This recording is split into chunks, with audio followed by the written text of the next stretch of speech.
안녕하세요. 사연에 빠지다의 DJ 민영입니다. 오늘도 첫 번째 사연 시작하기 전에 구독과 좋아요 버튼 눌러주시고요. 그럼 오늘의 사연 바로 시작해 볼게요. 안녕하세요, 여러분. 새해 잘 보내고 계신가요? 새해가 닥치니 저도 마음이 새로워지고 괜히 계획도 끄적거리게 되네요. 올해 제 새해 목표는 바로 다이어트입니다. 평소 체중 관리를 제대로 하지 못해 살이 많이 불어나 있는데요. 얼마 전 병원에 가서 검사를 해보니 지방간도 있고 몸 상태가 별로 안 좋더라고요. 그래서 올해는 열심히 운동하며 보낼 계획이랍니다. 일단 운동은 꾸준히 하는 것이 가장 중요하다고 하니 1년치 헬스를 끊어놓고 열심히 러닝머신 위를 달릴 예정이랍니다. 그리고 여기에 저희 친정엄마 역시 합류하기로 했습니다. 엄마가 저의 헬스 코치나 다름없는데요. 친정엄마는 원체 취미활동으로 등산도 하시고 수영도 하셔서 몸이 상당히 좋은 편이거든요. 엄마와 함께 운동할 생각에 벌써부터 설레옵니다. 혹시 여러분은 올 한 해 어떤 계획들을 세우셨나요? 막연하게 이번 연도도 건강해지기 이런 계획을 세운 분들도 계실 테고, 계획은 아니지만 자식들 잘 되게 해달라고 기도를 드리러 가시는 분들도 있을 것 같아요. 저도 이번 연도에 소망이 하나 있습니다. 이번 연도 제가 시댁과 인연을 끊고 살게 된 해인 만큼 이제 시어머니 스트레스에서 벗어나 행복해지는 것, 바로 이것이에요. 거창한 소망은 아니지만 소망이 뭐 거창할 필요가 있을까요? 그리고 저에겐 사실 시어머니가 오랫동안 저의 가장 큰 걱정거리이자 저를 힘들게 하는 원흉 같은 사람이었기에 이제는 시댁의 소나기에서 벗어나 저라는 한 사람으로서 행복해지기를 원하고 있었습니다.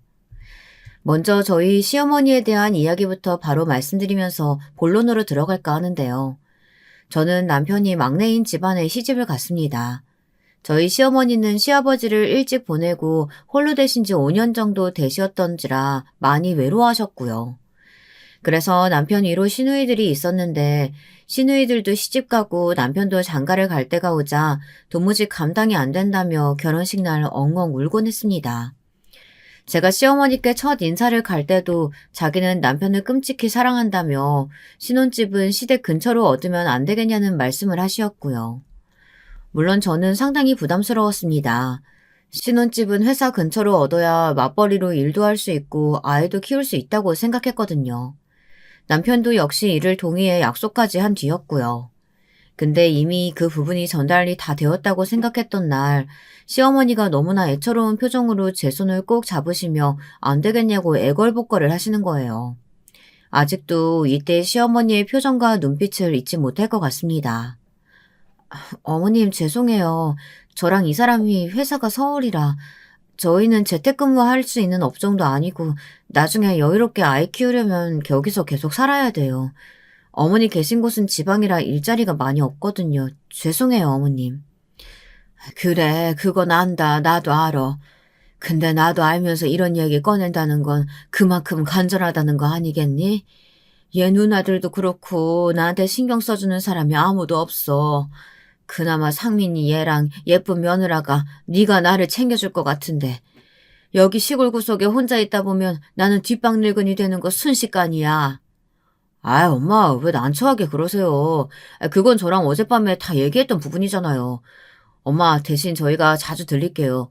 여기가 시골이라 자주 왕래하진 못하겠지만, 그래도 제가 전화도 하고 그럴 테니까 너무 섭섭해하지 마세요. 에휴, 결국 안 된다는 말이구나. 그래, 뭐 어쩔 수 없지. 나도 이해한다. 니들끼리 잘 살면 돼. 시어머니가 마지막으로 너무 애처롭게 중얼거리시는 저 말씀에 저는 덩달아 마음이 무거워졌습니다. 집으로 돌아가는 길 남편에게 시어머니가 원래 저렇게 외로움을 많이 타시냐고 여쭤보니 남편은 시어머니와 시누이 사이에 있던 일화들을 들려주더라고요. 시누이들이 최근에 시어머니에게 화가 난 일이 있어 다신 집에 오지 않겠다는 일종의 결연 선언을 한 겁니다. 천륜을 끊겠다는 말과 다름없는 말을 했다고 하는데요. 남편은 시누이들의 성격이 워낙에 극단적이고 다들 다혈질이라 시어머니에게 조금이라도 화가 나면 인연을 끊자는 말부터 한다고 하더라고요. 그때 마음속으로 시어머니에게 연민이 생겼습니다. 좀 안 됐다는 생각이 들더군요. 남편과 오랜 시간 교제했기에 남편의 집안 환경에 대해선 잘 알고 있었는데요. 남편에게 듣기로 시어머니는 어린 시절부터 무척 힘들게 살아오셨다고 들었습니다. 땡볕에서 매일같이 농사일 하는 것도 모자라 장에 나가 물건도 팔고 자식들을 위해서라면 물불 가리지 않고 토악질이 나올 정도로 일을 하셨다고 해요. 그래서인지 시어머니는 다른 분들보다 일찍 허리가 굽으셨는데요. 남편은 막내 아들로서 그런 엄마가 굉장히 안타까웠다고 합니다. 시누이들이 일찍이 자기 엄마의 고생을 알고 잘해줬더라면 차라리 나았을 텐데 시누이들은 쌩하니 다른 지역으로 시집 가버린 후 연락도 잘 하지 않고 돈 필요할 때만 찾아왔다고 하고요. 세상에 너무하네. 아니 그렇게 힘들게 일하신 거 알면 나 같으면 미안해서라도 잘해드리겠다. 당신 누나들 욕하고 싶진 않지만 좀 그렇다. 그래, 나도 당신이랑 똑같이 그렇게 생각해. 누나들도 사람이 덜 됐어. 아버지 아프고 나서 엄마 혼자 아버지 돌보시느라 그 고생을 하셨는데 가까이 사는 작은 누나는 거들떠보지도 않더라니까. 아버지 병원도 한 번 안 찾아오고. 아무튼 다들 너무해. 난 효자 아들 노릇까지는 아니더라도 우리 엄마 그렇게 외롭게 늙게 하진 않을 거야. 그렇다고 당신한테 며느리 노릇 잘하라 강요하는 건 절대 아니고 그냥 나만 잘해도 엄마는 좋아하시니까. 그래서인지 남편은 시어머니에 대한 책임감이 남달랐습니다. 저도 저때 남편의 말을 들으면선 시어머니가 많이 불쌍했고요. 다만 여기에 친정엄마는 조금 난색을 표하셨습니다. 제 친구들이나 저희 아버지는 딱히 말씀이 없으셨는데 친정엄마는 결혼식 날 시어머니가 결혼식장이 떠나가라 오열하시는 걸 보시곤 저를 불러놓고 걱정하셨어요. 시어머니가 혹여나 저를 시집살이 시킬까 봐요. 엄마는 저런 홀 시어머니들이 가장 무섭다며 요즘 시집살이가 많이 없어졌다고들 하지만 아무래도 시어머니와는 거리를 둬야겠다고 말씀하시더라고요. 여기에 저희 가족들은 의견이 분분했어요. 저희 오빠는 엄마에게 쓸데없는 걱정이라고 했고 아빠는 엄마 말을 듣고 나선 약간 생각이 많아지신 표정이었습니다. 저희 친정은 가족 사업을 하고 있었기에 다른 집들보다 훨씬 더 자주 만나고 그러다 보니 더 끈끈했는데요. 무슨 일이 있으면 모여서 의논하고 회의하는 것이 일상이었답니다. 저희 시어머니를 두고도 한창 의견이 오갔죠. 결론은 상황을 지켜보자는 쪽으로 기울었어요.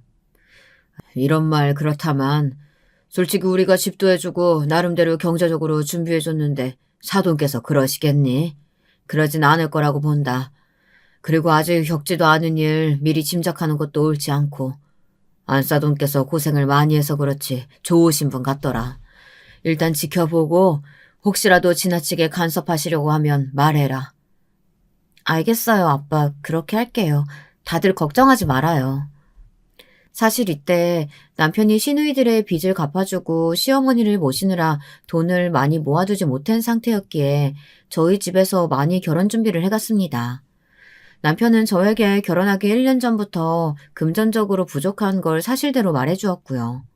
그랬기에 이해했죠. 어떡하지? 우리 결혼하려면 집도 준비해야 하고 돈이 많이 필요할 텐데 내가 모아둔 돈이 많이 없네. 누나들 때문에. 알겠어. 걱정하지 마. 당신은 당신 집 책임지고 사느라 여유 없는 거 나도 알고 있었어. 우리 엄마랑 아빠가 도와주실 거야. 그런다고 말씀하셨어. 정말 고맙다. 내가 결혼하면 장모님이랑 장인어른께 정말 잘할게. 그래서 남편은 결혼 전부터 저희 집에 잘했습니다. 뭐 맛있는 게 보이면 꼭 제 부모님 챙겨드리라고 2개를 샀고 부모님 생신날이면 선물을 준비해 저희 집을 방문했죠. 부모님도 남편은 마음에 들어 하셨습니다. 하지만 시어머니는 어딘지 이상하다고 했어요. 특히 친정엄마가 그러셨어요. 상견례 날 아무리 아들 자랑하는 게 좋다고는 하지만 계속 자기 아들 장가 보내는 거 아깝다는 얘기만 하고 있고 마치 네가 뭐 자기 아들한테 부족하다는 듯 말하는 게 마음에 안 들더라. 엄마는 좀 찜찜해. 솔직히 우리가 뭐 부족한 입장도 아닌데 말이야. 엄마 마음은 알아. 근데 남편이 있잖아. 남편이 중간에서 잘 해줄 거야. 시어머니도 나쁜 분 아니시고. 이때 저는 남편에게 당시 큰 신뢰가 있었고 혹여나 문제가 생기더라도 남편이 중재해 줄 거라고 믿었어요. 또 시어머니에 대해서 좋은 인상도 갖고 있었고요. 저의 시누이인 사람이 결혼식도 올리기 전 제게 처음 만나는 자리에서 무례한 말을 했을 때가 있었는데요. 시누이가 처음 만나는 자리에서 제 외모를 비하하더라고요. 제가 촌사람같이 생겼다면서 서울 사람이라고 믿겨지지 않는다고 말입니다. 사실 중재라기보다는 남편이 화가 나서 일방적으로 쏘아붙이는 쪽이었지만 신우이는 남편이 이때 자신에게 큰 소리치는 거에 놀라 저에게 급히 사과를 했습니다. 내가 실수했네. 알겠어. 아휴, 너 완전 팔불출 되겠다. 벌써부터 마누라 보호하려고 난리네. 미안하게 됐어요. 내가 말실수를 했어. 늙어서 그래. 괜찮아요 라고 하고 끝냈지만 저도 그날 시누이들하고는 앞으로 최대한 거리를 두며 지내야겠다고 생각했어요. 대신 하나 다행스러웠던 것이 시어머니가 그날 시누이들을 크게 꾸짖어 제 편을 들어주신 거였습니다. 왜 처음 들어온 며느리를 함부로 대하냐며 본보기를 보이지 못한다고 세게 꾸짖으셨습니다. 내가 미안해. 쟤네들이 아직 사람 되려면 먼 애들이라 그래. 며느라가 날 봐서 참아줘라. 미안하다 미안해. 마음 상했지? 아이고. 시어머니가 저리 말씀하시니 저는 괜찮다며 시어머니를 안심시켰습니다. 제가 혹여나 기분 상했을까봐 남편을 통해서도 기분 풀어달라며 재차 부탁하셨다고 하더라고요. 그래서인지 전 시어머니가 왜인지 모르게 괜찮은 분인 것 같다는 생각을 했죠. 다만 본인의 아들을 너무 사랑하는 것일 뿐이라고요. 지금 생각해보면 시어머니 입장에서도 결혼 전이라 본색을 드러내진 않으신 것 같습니다. 아무쪼록 저는 그렇게 남편을 믿고 신혼집에 들어가 알콩달콩 신혼생활을 보낼 줄 알았답니다. 그리고 실제로 신혼기간 1년 정도는 행복했어요. 여기에 시누이들이 개입하기 전까지 말입니다. 첫째 시누이부터 시작됐어요. 원래 지방 쪽에 살고 있던 첫째 시누이가 갑자기 전화를 걸어 저희 집에 잠시만 묵겠다고 하는 겁니다. 그 이유가 굉장히 놀랄만한 이유였는데요. 첫째 시누이의 남편인 시매부가 같은 회사 여직원과 바람을 피웠다고 하더군요. 그걸 시누이가 장을 보고 오는 길에 떡하니 발견해 버렸다고요. 그래, 내가 말했잖아. 그놈 새끼가 내 뒤로 바람 피고 있는 것 같더라니까. 그걸 내가 딱 발견해 버렸으니 진짜 내 신세도 웃긴다. 아무튼 나 니네 사는 지역으로 가려고 해. 나 너무 외롭고 힘든데 돈도 없고 갈 데도 없어. 그냥 잠깐만 신세 좀 질게. 누나 미안한데 저기 일단 내가 와이프랑 상의 좀 해보고 다시 연락 주면 안 될까? 그리고 엄마 집도 있고. 우리 엄마 집? 거긴 가기 싫어. 내가 지금 이 상태에 가서 엄마랑 또 싸울 일 있니? 엄마랑은 솔직히 연 끊고 살고 싶다니까. 아무튼 나 지금 그쪽으로 올라갈 테니까 내 방 하나만 마련해놔. 어느 날 밤 불현듯 갑자기 걸려온 전화 한 통으로 저와 남편은 머리가 복잡해졌습니다. 당시 저희 부부가 살고 있던 신축 빌라는 작은 평수의 집이었고 사실 그마저도 저희 친정에서 힘겹게 마련해준 것이었습니다. 서울의 땅값이 만만치 않으니 그게 최선이었어요. 그런데 성인 2명이 겨우 발 디딜 공간에 이혼 소송 준비 중인 시누이가 짐 싸들고 오겠다고 하니 한숨이 나오더라고요. 그걸 저한테는 이런 방구 없이 부탁의 어조도 아닌 명령조로 무작정 쳐들어오겠다고 하니 말입니다. 그리고 저는 시누이의 성격을 너무 잘 알고 있었죠. 자기가 하고 싶은 건 무조건 해야 하는 멋대로인 성격과 자기 힘든 것만 줄줄 늘어놓는 이기적인 성격을요. 저와는 너무나 상극인 사람이었습니다. 가족이니 1년에 겨우 몇 번 보고 사는 사이였어요. 시누이는 어쨌건 저와 남편이 뭐라 말릴 틈도 없이 다음날 밤 집으로 쳐들어왔습니다. 근데 시누이의 입장과 더불어 저는 잔뜩 화가 나 버렸어요. 아무래도 예민해 있었는데 시누이의 태도가 너무 마음에 들지 않았습니다. 아유, 집구석이 왜 이렇게 좁냐? 아니, 너네 이런 데 살았던 거야? 아유, 구질구질하네 정말. 내가 이 은혜 잊지 않고 나중에 돈 많이 벌게 되면 니네 좋은 집 사줄게. 불쌍해서 못 보겠다. 아무쪼록 나 받아줘서 고마워. 정말 갈 데 없었는데 니네라도 있어서 다행이야. 일단 나 피곤하니까 먼저 좀 씻을게. 화장실은 어디 있어? 시누이는 제가 뭐라 말할 틈도 없이 자기 할 말만 쭉 늘어놓고는 다짜고짜 짐도 안 풀고 화장실로 들어갔어요. 그리고선 자기 씻을 바디워시며 샴푸며 따로 사달라고 요구까지 하더라고요. 자기는 향이 중요한데 저희 집 바디워시에서 너무 인공적인 향이 난다면서요. 솔직히 말해 자기가 신세져야 하는 형편이면 아래서 자세를 낮추거나 최소한 다짜고짜 찾아와 미안하다느니 그런 말 정도는 해야 하는 거 아닌가요? 여러분은 어떻게 생각하시나요? 신우이는 오히려 자기 집처럼 며칠간을 활개하고 돌아다녔습니다. 그러면서 일일이 저희 집안의 인테리어며 집안일에 오지랖을 부려댔어요. 어머, 아니 요즘 누가 이런 시계 걸어놔? 너무 올드하다. 이쁜 것들도 많은데 좀 세련된 걸로 걸어놓지. 아니 이 서랍장은 뭐야? 세상에 금방 부러질 것 같네. 혹시 중고시장 이런 데서 주워온 거야? 아니 혼수 새로 다 했다고 하지 않았나? 이런 식으로 하나하나 말을 덧붙이는데 직장에만 갔다 오면 신우이 얼굴을 보는 것이 어느 날부터인가 너무 스트레스가 되어버렸습니다. 남편도 마찬가지였어요. 남편은 차라리 야근을 하는 게 낫겠다며 최대한 늦게 집에 들어오고 싶어 했습니다. 신우이와 함께 있을 저한테 미안해 억지로 일찍 들어오는 것이었죠. 저희 둘 다 신우이를 싫어하는 티를 내지 않은 것도 아닙니다. 사실 상당히 많이 냈다고 생각해요. 그런데 신우이는 눈치가 없는 건지 눈치를 못 채는 척 하는 건지 극도로 뻔뻔한 태도로 나오더군요. 그러던 어느 날 제가 폭발해버리는 일이 생겨버렸어요. 아직도 생각하기 싫은 날인데요. 그날은 회사의 큰 프로젝트가 끝나 팀원들과 회식을 하고 돌아온 날이었습니다. 그런데 집안에 들어오자마자 남편과 시누이 사이에서 높은 언성이 오가고 있더라고요. 들어가 보니 이미 둘 다 감정이 격앙된 상태였어요. 남편이 씩씩거리며 시누이의 짐을 현관으로 내던지고 있었고요. 여보, 무슨 일이야? 아니, 왜 그래? 누나는 진짜 사람도 아니다. 아니, 어떻게 이럴 수가 있어? 여보, 이 여자가 우리 서랍장 안에 숨겨둔 돈 있지? 그거 훔쳐가려고 했어.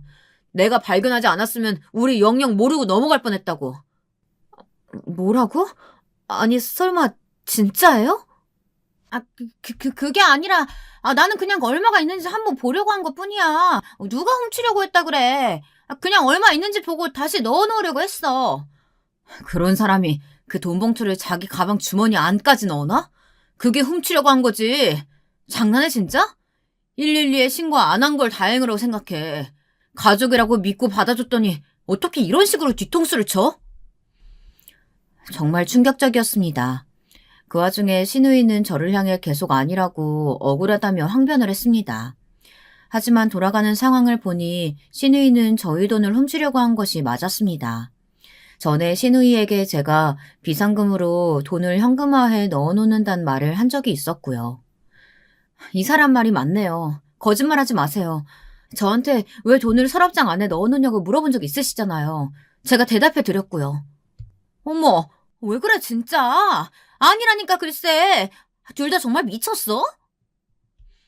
남편은 도저히 못 참겠는지 시누이의 팔을 끌고 현관으로 향했습니다. 시누이는 끝까지 쫓겨나지 않으려고 발버둥 치면서 저희 집과 저희 부부에 대한 험담을 잔뜩 늘어놓았어요. 내가 이 치사하고 더러운 집 구석 다신 오나 봐라. 어디 몰아갈 사람이 없어서 가족을 도둑으로 몰아가. 어이없는 건 나야. 돈 좀 있다고 유세 부리나 본데 내가 이거 두고두고 마음속에 담아서 언젠가 복수해 줄 거야. 두고 봐. 그냥 더 이상 소란 일으키지 마시고 곱게 나가세요. 나중엔 저도 감정이 같이 올라와 소리를 질러버렸는데요. 정말 다시 생각해봐도 왜 저희가 저 여자를 받아줬는지 땅을 치고 후회되는 상황이었습니다. 시누이가 저희 집에서 지내고 있었을 때 이만저만 민폐를 끼친 것도 아니었어요. 하도 술을 많이 먹어서 다음날 아침까지 잠을 제대로 못 자고 출근한 적도 비일비재했고요. 그런데 마음이 아파 그러겠거니 하고 참고 넘어가줬더니 저런 식으로 나오다니요. 배신감과 함께 다시는 시누이 얼굴을 보고 싶지 않아 번호를 삭제해버렸습니다. 남편 역시 미안하다며 자기 때문이라며 다시는 누나들을 집에 들이지 않겠다고 했어요. 풀죽은 남편 얼굴을 보니 남편이 무슨 죄인가 싶으면서 불쌍하더군요. 앞서 말씀드렸지만 남편은 시누이들 빚을 갚아주느라 돈을 모으지 못해 스트레스를 많이 받았었거든요. 가족은 왼수다라는 말이 남편의 상황엔 너무 적절한 말이었습니다. 여보, 우리 너무 예민하게 반응하지 말자. 우리가 화내고 속상해하면 할수록 괜히 기분만 안 좋아질 거야. 속상한 일이긴 하지만 그렇다고 지금 뭐 어쩔 수 있는 건 아니잖아. 연락 끊고 명절 날도 따로따로 시댁 내려가는 식으로 그렇게 지내자. 제가 그렇게 남편을 달래자 남편도 한숨을 쉬며 고개를 끄덕이더군요. 그런데 마냥 마음의 평안을 유지할 수가 없었습니다. 시누이가 나가고 나자 시어머니와 다른 시누이로부터 전화가 번갈아 오기 시작한 겁니다. 둘째 시누이는 어떻게 첫째 시누이를 내쫓을 수 있냐면서 짐승의 탈을 쓴 인간이라며 저에게 대놓고 인색하다고 하더라고요. 정작 그런 자신은 첫째 시누이의 연락을 받지도 않았으면서 말입니다. 제가 그 점을 지적해 말하니 둘째 시누이는 저에게 말대꾸한다며 길길이 날뛰었어요. 당시 회사에서도 스트레스가 많았는데 둘째 시누이까지 이렇게 들고 일어나니 정말 괴로웠습니다. 엄한 남편에게 화풀이도 하게 되었죠. 당신 누나들 도대체 하나같이 왜 이래? 형님이 나한테 뭐라는 줄 알아? 나보고 사람이 어떻게 그렇게 인정머리 없고 차가울 수 있니? 오늘 하루 종일 기분 너무 나빠서 일도 안 잡히고 밥도 안 넘어갔어. 당신한테 이런 말 하고 싶지 않지만 당신 아니면 정말 누구한테 말해야 될지 모르겠다. 제발 전화 안 오게 해줘. 미안해. 정말 미안해, 여보. 내가 누나한테 전화해서 한마디 할게. 아니, 다신 뭐라고 하지 못하게 할게. 기분 많이 상했지. 나도 우리 누나들 정말 싫다. 왜들 그러는지 나이 먹고 하나같이 철든 사람이 없다. 당신한테 민폐 끼쳐서 미안해. 내가 면목이 없어. 아니야, 미안해. 그리고 내가 전화할게. 당신한테 전해 들으면 또 기분 나쁘다고 뭐라 할 위인이니 내가 직접 하는 게 낫겠어. 그리고 저는 둘째 시누이에게 전화를 해 대판하게 되었습니다. 첫째 시누이가 돈을 훔치려 한 일과 그로 인해 저와 남편이 충격받은 사실을 일일이 말하면서요. 사실 첫째 시누이가 저지른 만행을 밝히면 혹시나 시어머니 귀에 넘어가고 충격을 받으실까 저와 남편 둘 다 참아주고 있었는데요. 그러고 싶지가 않아졌습니다. 그러니 둘째 형님, 제발 다시는 저희한테 전화해서 이래라 저래라 하지 마세요. 저희도 첫째 형님한테 정말 잘해드렸고 집에 있는 동안 한 번도 눈치 준 적 없어요. 그런데도 그런 일까지 저지르시고 가족으로서 하면 안 될 일 저지르신 건 그분이세요. 그러자 이야기를 다 들은 둘째 시누이도 거기엔 뭐라 말을 덧붙이기 뭐했는지 미안하다는 사과를 하곤 전화를 끊더군요. 억지로 쥐어짜는 사과인 듯해서 그리 기분이 좋지는 않았지만 저와 남편은 일단 넘어갔습니다. 정말 고마워, 여보. 아니야, 나도 화내서 미안해. 시누이 문제를 해결하자 저희의 사이도 다시 좋아졌어요. 곧이어 좋은 일도 생겼고요. 바로 제가 그토록 원하던 아이를 갖게 된 일이었답니다. 저는 아이를 가지며 엄마가 되는 게 꿈이었는데요. 임신이 됐다는 소식을 알게 되곤 설렘에 잠을 못 자겠더라고요.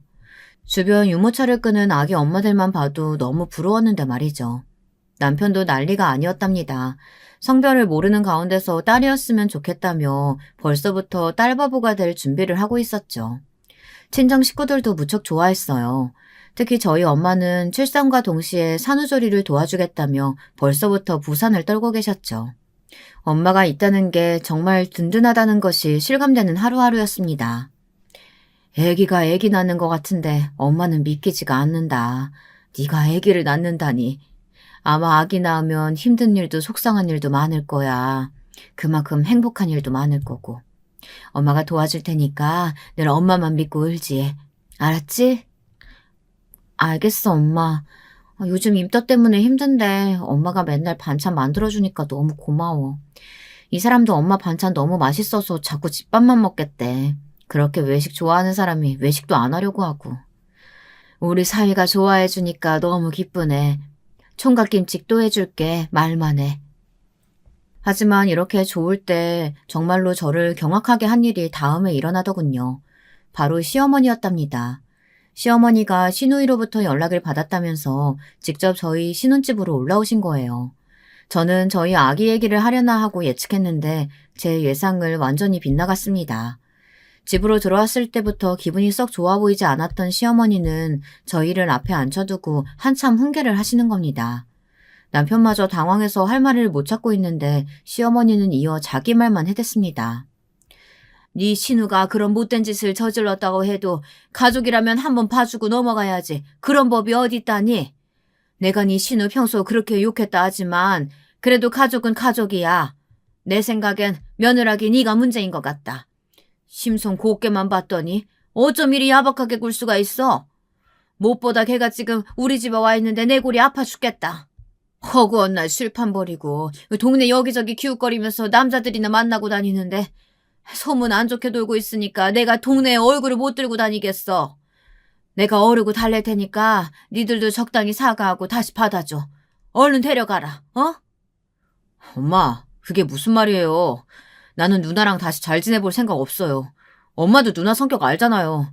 나는 참을 만큼 참아줬다고요. 너 며느라가한테 무슨 정신 세뇌라도 당했니? 갑자기 왜 이러냐? 아이고, 당했나 보네. 얘, 나는 쟤 우리 집에 못 둔다. 내가 늙어 죽을 것 같단 말이야. 며느라가 네가 말을 제일 심하게 했다니까 네가 가서 싹싹 빌어. 정말 목구멍이 탁 하고 막히더라고요. 하지만 왜 제가 사과를 해야 할까요? 이거에 대한 울분을 품기도 전 저는 시어머니의 의향을 눈치채고 말았습니다. 시어머니가 그 먼 곳에서 여기까지 온 이유, 바로 자기 딸을 자기 집에서 치우기 위해 오셨다는 것을 말이죠. 자기도 감당을 못할 것 같으니 그 말썽쟁이 신우를 저희에게 떠넘기려고 하는 것이었습니다. 그러면서 저에게 무작정 싹싹 빌라고 하시는 말을 들으니 기가 차서 실소가 터져나왔습니다. 시어머니는 가만 보면 시누이와 비슷한 구석이 상당히 많았어요. 남편에게 시어머니에 대한 동정어린 이야기만 들어 그간 좋은 면만 보려 했던 게 화근이었죠. 가만 보니 시어머니는 남의 말을 들은 생각도 않고 자기 생각만 말하는 스타일이었습니다. 옛날 뿐이고 이런 걸 떠나 그냥 처음부터 자기 아들이 최고고 저는 최고인 아들에게 시집 온 며느리이니 아들의 시중이나 잘 들면 그만이라고 생각하시는 것 같았습니다. 시어머니가 시누이를 데려가라고 하며 머물렀던 그 며칠 저는 완벽하게 꿰차고 말았습니다. 저에게 아들의 밥 시중을 어떻게 들어야 하는지, 반찬은 뭘 해서 먹여야 하는지, 속옷 빨래는 어떻게 해야지 하나하나 일일이 간섭하시는 것을 보고 듣고 겪으면서 말이죠. 그나저나 너 우리 아들 밥 이렇게 차려주고 있었던 거냐? 아니 결혼 전엔 그렇게 곱게 해서 밥도 싹싹하게 잘 차릴 것 같던 애가 밀키트가 뭐니? 이런 걸로 대강해주는 거야? 네 시누이 문제로 미치겠는데 너까지 왜 그러냐 정말. 며느라가 너 이런 밀키트 다 몸에 안 좋은 재료로만 만들어진 거 모르냐? 네? 아니요. 이거 몸에 그닥 안 좋은 재료들 아니고요. 남편도 오히려 좋다고 하는데 무엇보다 시간이 많이 절약돼요. 아니 시간이 문제야? 우리 아들이 착해서 말을 못하는 거지. 그것도 몰라? 듣고 있으면 가슴이 답답해지더라고요. 이런 게 화병인가 싶었습니다. 말은 하지 못하고 속에서 울분이 사가가고 있는데 오래되면 분명 화병으로 발전할 것 같았습니다. 저는 나름 젊은 세대의 며느리로서 이대로 시어머니에게 시집살이 당하고 싶지 않았고요. 그래서 나중에는 시어머니에게 꼬박꼬박 할 말을 하게 됐는데 이게 또 큰 사건을 낳고야 말았어요. 어머님, 저도 이 사람 빨래 직접 해주고 싶지만 일이 있어서 못해요. 이 사람도 제 빨래는 못 해주는걸요. 저희는 이렇게 며칠에 한 번씩 빨래하고 건조하는 게 편해요. 건조기도 있어서 금방 하고요. 어머님, 저희가 결혼 전에 외식은 일주일에 한두 번씩 하기로 협의를 했어요. 집에서 매일 해먹으면 좋지만 일 다니면 그러기 쉽지 않아서요. 사실 평일에 매일 밥 짓는 것도 저한테는 어려운 일이에요. 그래도 남편과 저 둘 다 건강해서 직접 밥 지어 먹으려고 하고 있는 거고요. 시어머니 말에 이렇게 몇 번 대꾸했던 것뿐인데 그때마다 저를 조용히 노려보던 시어머니가 본인 집에 내려가셔서 어떤 일을 저지를 거라고는 상상도 못했습니다. 그저 내 말이 마음에 안 드시는구나 하고 그 정도로 넘겨버렸는데 그런 제 예상을 비웃듯 사건이 터져버렸죠. 여전히 제가 아기를 임신했을 적이었는데요. 시어머니가 저희 집을 드나들기 시작한 겁니다. 그러면서 자기가 시누이를 보살피느라 몸이 다 녹아 없어질 것 같다며 그 뒤로부터 내려갈 생각을 하지 않더군요. 남편은 제가 스트레스를 받고 있는 걸 보다 마음이 안 좋아졌는지 어느 날 시어머니를 자기 방으로 끌고 가더니 말했습니다. 저는 조용히 숨죽이고 듣고 있었고요. 어머니, 자꾸 이렇게 오시면 이 사람이나 저나 불편해요. 더구나 이 사람은 임신 중이잖아요. 어머니 챙겨드릴 수가 없어요. 이제 그만 돌아가시면 안 될까요? 아, 나도 가기 싫다. 못 가겠어. 네 시누이 있는 곳은 싫어. 여기가 편한데 여기 있으면 안 되는 거야? 너는 꼭 엄마를 내보내야 속이 편하니? 너 이런 애 아니었는데. 아니다. 며느리기가 그런 거지? 나 꼴 보기 싫으니까 나가라고. 아유, 요즘은 며느리가 상전이네, 상전이야. 내가 그렇게 잘해줬건만. 쟤 너한테 시집올 때 마음에 안 드는 것도 티 안 내고 꾹 참았건만. 도대체 무슨 헛소리를 한 건지 원. 엄마, 그게 또 무슨 소리예요. 여기 집 작아서 집사람도 다 듣는데. 그리고 집사람 내에서 집도 사주시고 도움 주셨잖아요. 제가 모자란 게 있다고요. 아니, 네가 잘난 게 뭐 없어. 넌 그냥 있는 그대로 잘났어. 잘난 내 새끼라고. 어렸을 때부터 네 누나들보다 명석했지. 공부도 잘했지. 넌 집안만 뒷받침 되어줬어도 의사가 됐을 텐데. 엄마는 늘 그게 아쉽다. 며느라가 쟨 뭐 그냥 월급 받는 회사원 나부랭이지. 어차피 애 낳으면 그것도 못할 건데 제가 무슨 쓸모가 있다니? 너한테 등골 빼먹는 일만 남았지. 난 너무 불안하다. 벌써부터 심장이 벌렁벌렁 거린다고. 거기다 저번에 말대꾸 하는 거 보니까 내가 쟤한테 대접받기는 다 틀린 것 같은데. 난 솔직히 지금이라도 네가 새장가 갔으면 좋겠다. 엄마, 아니 그게 지금 할 말이에요? 엄마 왜 그러세요? 뭘 왜 그러긴 왜 그래야. 솔직히 말한 거지 뭐. 그러니까 너도 갈라서고 싶으면 언제든 갈라서. 태어나래야 뭐 쟤한테 주고 오면 되지. 요즘엔 이혼 흔하다. 부부 갈라사는 것쯤은 일도 아니야. 너 내가 왜 계속 이러고 있는지 아니? 네 신우 때문이 아니야. 쟤 갈구려고 있는 거야. 내가 이렇게 꼬장꼬장한 시어머니여야 제가 너한테 뭔 짓을 못할 거 아니냐. 전 정말이지 너무 충격을 받았습니다. 마음의 상처도 많이 받았고요. 대체 제가 시어머니한테 뭘 그리 잘못해서 이런 말을 들어야 하는 걸까요? 아니 그보다 시어머니가 저를 회사원 나부랭이로 생각하시며 자기 아들보다 한참 미달인 존재로 보셨다는 게 너무나 여실히 드러나 충격이었습니다. 조금이라도 자기 마음을 감출 생각은 없으셨는지 시어머니는 계속해서 제 험담을 하셨고요. 결국 남편 손에 끌려 본인 집으로 돌아가실 때까지 저를 미워하고 원망하시다 가셨습니다. 그 후부턴 명절날마다 아이 출산하고도 시어머니란 존재 자체가 너무 껄끄럽고 힘들더라고요. 게다가 아이를 낳고서 시어머니는 저에게 너무 많은 요구로 부담스럽게 했으니까요. 저는 꼬장꼬장한 시어머니를 정석권 모실 생각이 없었기에 그 요구들을 번번이 거절했습니다.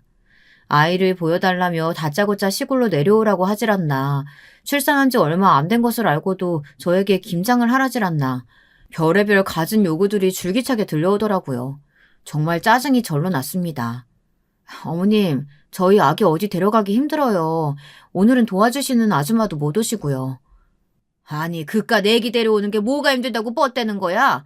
여기가 뭐 북극 남극도 아니고 차 타고 오면 될 것을 왜 이렇게 비싸게 굴어? 너 내가 우습냐? 어머님, 우스운 게 아니고요. 그럼 내일은? 내일은 저희 친정아버지 회사에 들려야 돼서 안 될 것 같은데요. 이런 핑계도 가지가지다. 네 머리로 무슨 회사를 물려받는다고? 예, 너 여자는 결혼하면 그냥 집안에 틀어박혀서 내조나 잘하면 되는 거야. 너 괜히 그 머리로 회사 운영한다고 나대다가 집안 말아먹으면 어쩌려고 그러냐. 그 피해는 고스란히 우리 아들한테 올 텐데. 나는 옛날부터 네 친정 가족 사업하는 거 영 못 믿어왔다. 너 그 사업 이어받는 거 당장 때려쳐. 알았냐? 때려치워. 사업할 거면 혼자 해. 우리 아들이랑 이혼하고. 기가 찼죠. 아이를 키우고 있을 때 저는 친정가족의 사업 공부를 시작하게 되었는데요. 저희 친정에서는 가족 사업을 하고 있다고 말씀드렸잖아요. 사실 그 사업을 원래는 오빠가 이어받을 생각이었는데 오빠가 다른 사업을 구상한 게 잘 되면서 그 길로 빠지는 바람에 제가 이어받게 되었습니다. 그래서 열심히 아버지를 따라 회사에 나가며 육아와 병행을 하고 있던 참이었습니다. 시어머니는 이것을 굉장히 못 믿어 하셨고요. 제게 틈만 나면 전화해서는 아기를 데리고 와라, 남편 밥 잘 차려라, 회사 일 하지 마라. 옛날 조선시대적 시어머니 역할을 연기하시는데 들어주기가 힘들었습니다. 어느 순간부터 저는 시어머니 번호를 차단하고 아예 연락을 안 받게 되었죠. 어차피 아버지 회사 물려받는 일에 육아에 하루하루가 너무 바빴으니 남편에게 그 핑계를 대달라고 부탁했습니다.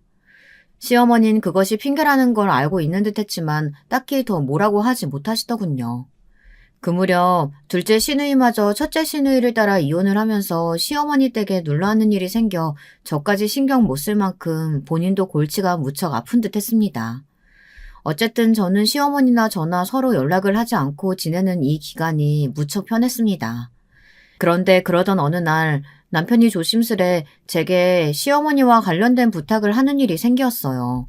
사실 청천벽력 같은 뉴스와 다름없었습니다. 저기 여보, 당신이 우리 엄마랑 사이 안 좋은 건 아는데 우리 엄마 암에 걸리셨대. 그래서 병원에 데려다주고 그래야 할 것 같아. 당신은 안 해도 돼. 내가 하면 되니까. 근데 당신도 알고는 있어야 할 것 같아서 말해. 뭐? 어머님이 암이라고? 무슨 암인데?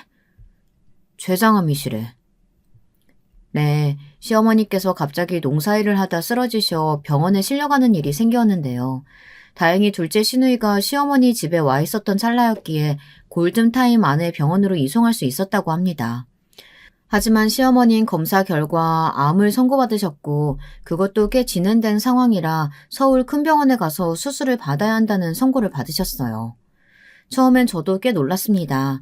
미운 시어머니였지만 암이라고 하니 덜컥 가슴이 내려앉긴 하더라고요. 일단은 저희 집 근처에 큰 병원이 있어 남편은 자기가 시어머니를 모시고 왔다 갔다 한다고 했고 시어머니 집 역시 병원 근처에서 구하겠다고 했습니다. 그런데 시어머니는 이게 못내 섭섭하셨는지 나중에 병원에서 저를 마주하자마자 어떻게 자신을 혼자 지내게 할 수 있냐며 분통을 터뜨리시더군요. 당시 제 옆엔 저희 친정엄마가 와 있었습니다. 시어머니가 암에 걸리셨다는 소식에 가슴 아프다며 함께 와 계셨는데요. 시어머니는 친정엄마가 와 있는 것도 아랑곳 않고 오히려 저희 엄마를 향해 중얼중얼 말씀하시더라고요. 참 섭섭합니다. 섭섭해요. 며느리 하나 있는데 며느리 집에서 잘 지내보지도 못하고 내가 이 무서운 곳에 와가지고 혼자 왜 떨어져 생활하고 있습니다. 얼마나 아픈지 몰라요. 머리털은 계속 빠지고 밤마다 몸이 쑤시고 토악질이 치밀어요.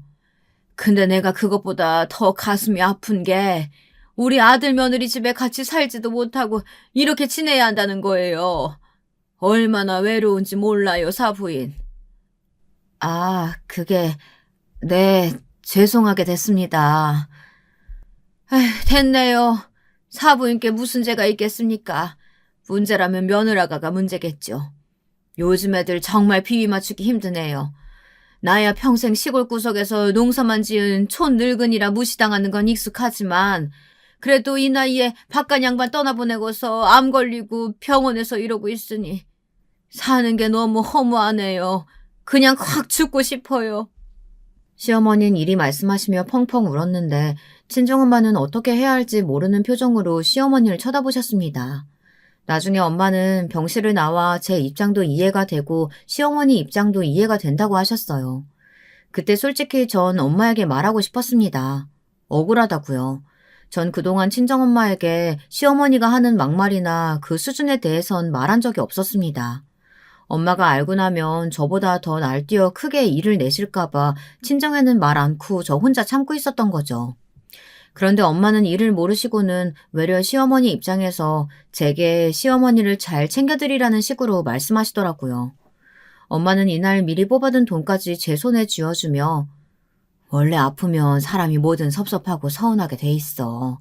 그냥 그러려니 이해하고 네가 애교도 떨고 맛있는 것도 사드리겠다 하고 그러면서 옆에 있어드려. 알았지? 라고 하셨습니다. 그리고 시어머님 병원에 있으면서 마음이 약해지신 건지 제 앞에서 눈물을 자주 보이시며 자기를 돌봐달란 식으로 자주 말씀하셨는데요. 엄마 말씀도 틀린 말은 아닌 것 같아 시간이 있을 때는 병원에 들리기도 했지만요. 제가 방문할 때 시어머니는 그닥 좋아하는 눈치가 아니었습니다. 남편과 함께 방문할 때와 저 혼자 방문할 때 표정이 완전히 달랐어요. 눈에 띌 정도로요. 우리 아들 왜 이렇게 얼굴이 헬쓱해? 엄마도 힘든데 우리 아들까지 힘들면 안 돼. 알겠지? 얘 며느리야. 네가 좀 챙겨줘라 좀. 엄마, 이 사람이 잘 챙기고 있어요. 제 걱정은 하지 마시고 엄마 걱정만 하세요. 얼른 나와서 우리 봄소풍도 가고 해야죠. 벚꽃 보고 싶다고 하셨잖아요. 응, 나 우리 아들이랑 얼른 벚꽃 보고 싶어. 병실 사람들도 나중엔 저와 시어머니의 관계를 미묘하게 눈치채곤 저를 불쌍한 눈으로 쳐다보곤 했지만요. 남편은 이때 시어머니를 향한 마음이 많이 약해져 있었습니다.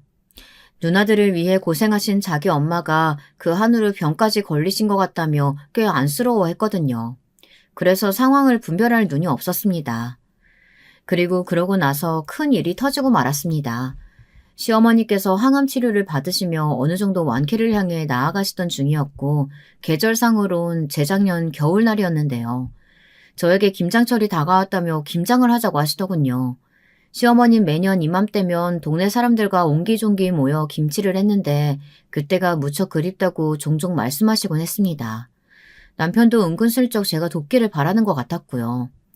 남편은 당시 회사에서 좀 힘든 시기를 보내고 있었는데요. 동료들의 승진에 밀려 자꾸 뒤처지다 보니 소가리를 하고 있었습니다. 그래서 그런지 별다른 말이 아닌데도 공격적으로 받아들이고 부부 사이에 사소한 말싸움이 일어나고는 했어요.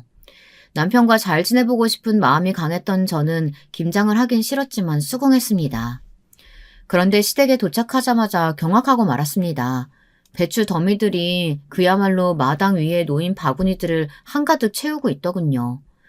못해도 그건 150포기에서 200포기는 되어 보였습니다. 도대체 이걸 시어머니와 제가 어떻게 둘이서 한다는 건지 전 놀라서 시어머니를 불렀는데 집에 계시지를 않더군요.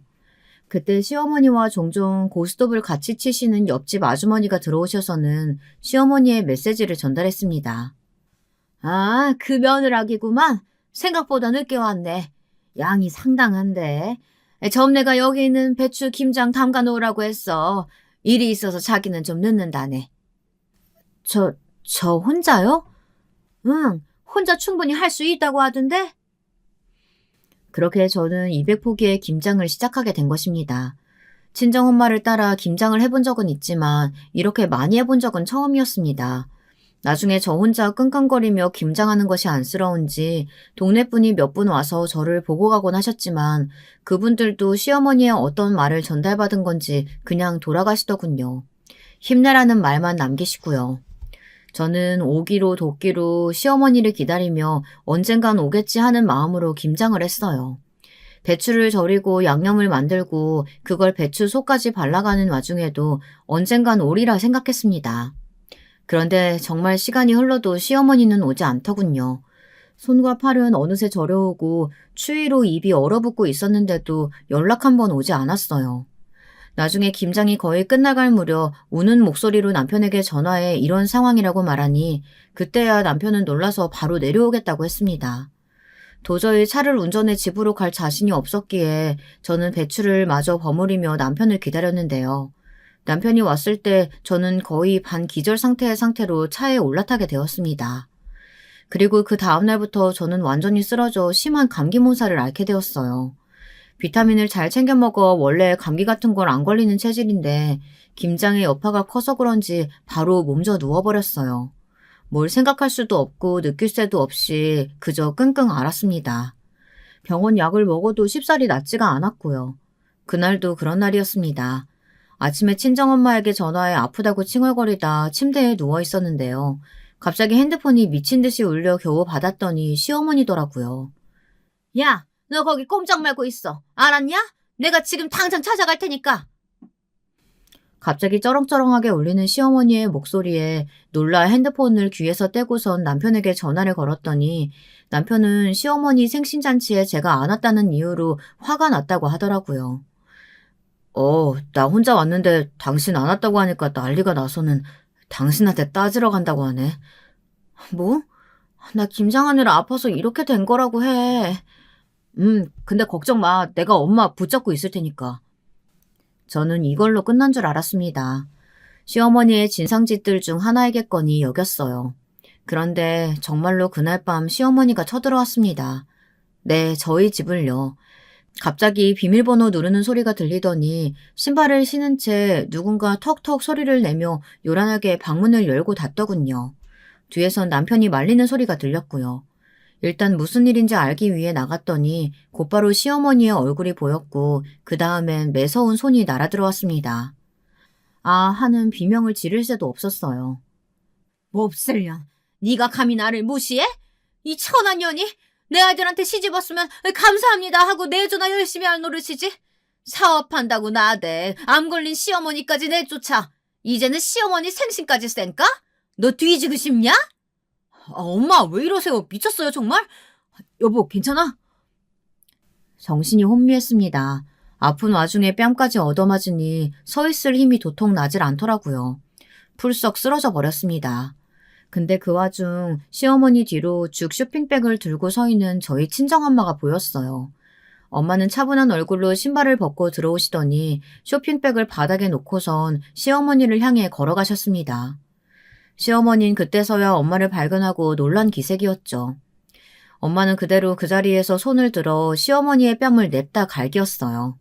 그것도 한 번, 두 번, 세 번, 총 3번을 때리셨는데요. 시어머니는 말도 못하고 어벙한 표정으로 엄마를 바라봤습니다. 남편도 이땐 엄마를 말리지 못했습니다. 이 상황에서 엄마를 말릴 수 있는 사람은 아무도 없었습니다. 나는 설마 당신이 내 딸을 이따위로 대접하고 있는 줄은 몰랐지. 그냥 암 걸린 불쌍한 여자인 줄로만 알았더니 아주 아들의 미친 여자였구만. 당신 아주 잘못 걸렸어. 나는 내 딸 손찌검하고 시집살이 시킨 여자 절대 용서 못해. 엄마는 울부짖었고 저는 저도 모르게 솟아오르는 눈물을 주체하지 못했습니다. 나중에 들어보니 엄마는 제가 시어머니 이야기를 할 때마다 표정이 조금 안 좋아지는 걸 보고 남편을 불러 물어보셨다고 하더라고요. 남편이 얼버무리긴 했지만 아무래도 저와 시어머니 사이에 고부 갈등이 있다는 것을 눈치채셨다고요. 근데 설마 하셨다고 해요. 그리고 이것을 직접 눈으로 보게 되시니 더더욱 화를 참을 수 없었다고 합니다. 자신이 진즉 눈치를 챌 걸 후회도 하셨고요. 엄마는 그 후 남편에게 시댁과 인연을 끊을 거 아니면 이혼하라고 말씀을 넌지시 건네셨고 남편은 저를 택했습니다.